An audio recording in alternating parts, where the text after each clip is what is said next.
Wow. So that is how we shall do. On that end, we have all the men of God, the house of clergy will sit on that end. Those that will not be ministering on the podium. Therefore, ni vizuri tufanye hivyo. Wale tulio nje kama hauko kwa msafara wa kuingia, tafadhali hakikisha umeingia ndani so that we can occupy our seats and allow those who are outside, and especially the bishops and the family, that is the immediate family, and precise right. So kwa haraka sana, najua niko na kwaya ya St. Mark. Yes. Come again. Okay, asante. I beg your pardon, sio kwaya, the church members wasema kwa haraka sana, if we go as we continue to organize ourselves on how we're going to speak. So, haraka sana.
Nikaribishe Trinity Choir, Trinity Band. Want you to give us just some slow music kidogo as we continue to organize ourselves.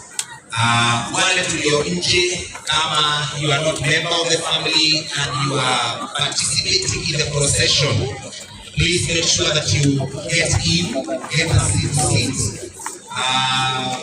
Hakikisha unapata kiti chako mahali pa kukaa. Kule nje we only want the media team, the immediate family, wale ambao watabeba jeneza kuleta ndani. Hawa wengine wote tafadhali naomba tuingie ndani upate mahali pa kuketi. Na tulisema ya kwamba we also allow the ushers to guide us on where to sit, and I see the needs fraternity wamekuja. There are many seats, we even have reserved or rather more seats on this other end where people can sit. So wale tulio nje tuendelee kumilika ndani as we await for the bishop to lead the procession in here, and we can begin our service. Thank you very much. So I want to invite the Trinity band to be giving us just some soft music as we continue to organize ourselves on the seating arrangements, and so that we ensure that everybody is seated somewhere and all of us are comfortable. So karibuni sana Trinity band.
Thank you very much. Tuendelea kujipanga. All the artists and ministers of the gospel, the artists, we have received this kuanzia hapa mahali kuna choir and the band kwenda hivyo. All the artists, let us sit there and the far end, or rather my far right, we have received seats for the clergy. Those that will be robed, wale ambao watakuwa wamevalia mavazi ama wale waliokuwa nje ambao wamevalia mavazi ya ibada watakaa pale, na wachungaji wote na all the bishops and house of bishops who are with us will be sitting there. So we want to ensure that from the fourth row or from the fourth row hapo tuhakikisha kwamba please ushers help me to make sure that we have enough seats there for all the pastors. Haya, tusimame tafadhali na isimame sisi wote. Asanteni sana. Tunapojitayarisha kwa ibada, naomba tusimame. Tuko katika kanisa, kama uko na kofia tafadhali utoe. Hii ni kanisa, tuko katika kanisa ili tumpatie Mungu heshima na tuombe. Baba mwenye enzi, tunasema ni asante kwa vile ulitujalia siku hii salama. Ni asante kwa sababu ya wema wako na fadhili zako. Siku hii ambayo tumekuja kiza mmoja wetu, rafiki yetu, rafiki yako na mtoto wako Lizzie. Mungu, ingawa ni wakati mgumu sana, tunaomba neema yako ikajae pamoja nasi katika ibada hii. Na Mungu, tunaomba ya kwamba utuongoze hadi tamati. Tunapomaliza basi kuwa na kusudi lote jema.